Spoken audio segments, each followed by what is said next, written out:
বিয়ের ৭-৮ মাস পরের ঘটনা। আমি অফিস থেকে বাড়ি ফিরে এসে দেখছি ছোট পিসিমা এসেছে। পিসিমা মানে পিসি শাশুড়ি।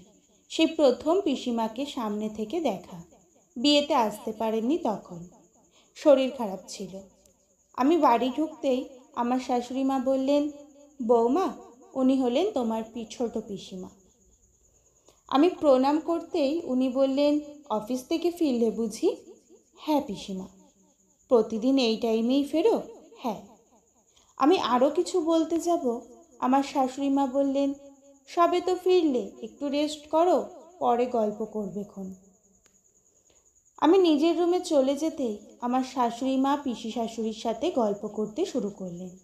ততক্ষণে আমার হাজবেন্ড ফিরে গেছে। ও আমার থেকে ঘন্টাখানেক আগেই ফেরে।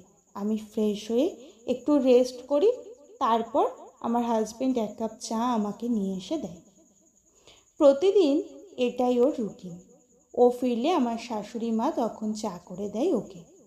আমি যেহেতু পরে ফিরি, তাই আমাকে চাটা ওই করে দেয়।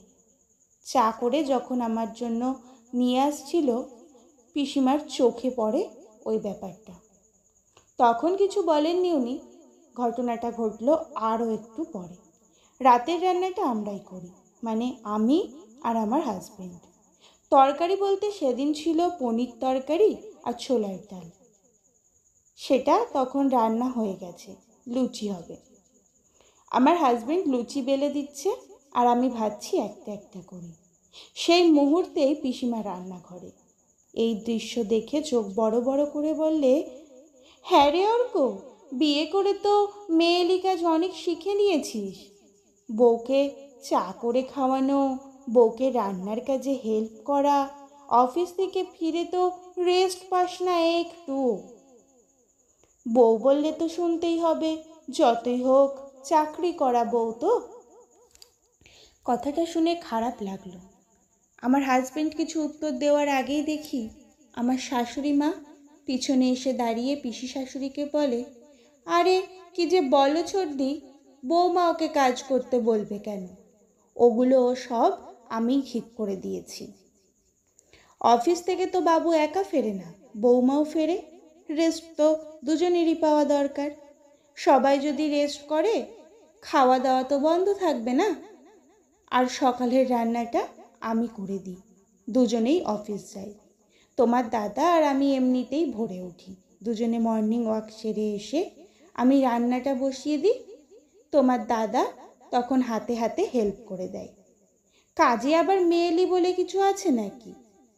তুমি তো জানো আমি ছেলেকে সব কাজ শিখিয়েছি। তোমার দাদাও তখন কত কাজ করে দিত, এখনও তাই করে। কাজ কাজই। সংসারের সুখ শান্তি বজায় রাখতে পরস্পরকে সহযোগিতা ও ভালোবাসার মাধ্যমে। দুজন যদি দুজনকে না দেখে, দুজনের ভালো মন্দ না বোঝে, তাহলে বুঝবে কে?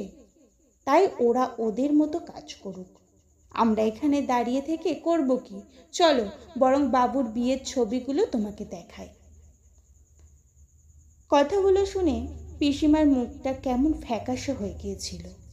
রান্নাঘর থেকে বেরিয়ে যাবার সময় পিসিমার একটা কথা কানে এলো, বৌদি এতটা লাই দিও না, আশকারা পেয়ে গেলে মাথায় চড়ে বসবে, নিজের ছেলের কথাটাও ভাবো।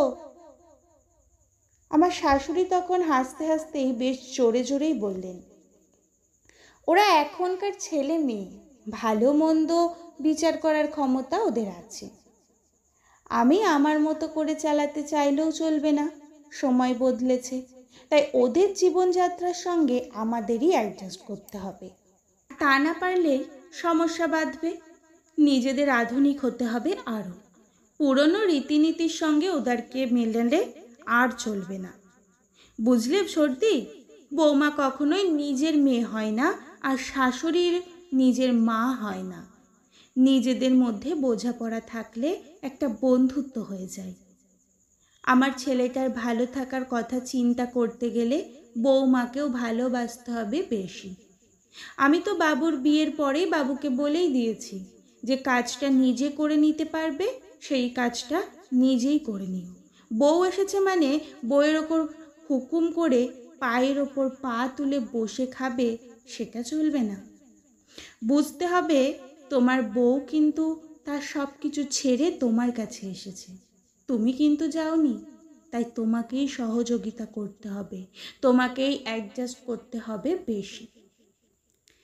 আজ 5 বছর হলো এই বোঝাপড়ার মধ্যে দিয়েই সব কিছু চলছে ভালোভাবেই। না আছে ঝামেলা, না আছে অশান্তি। ব্যালেন্সটা শিখতে হয়, তার জন্য লাগে উন্নত মন আর উন্নত মনের মানুষ। সেই উন্নত মানসিকতার সংস্পর্শে থাকলে সংসার সুখের হবে।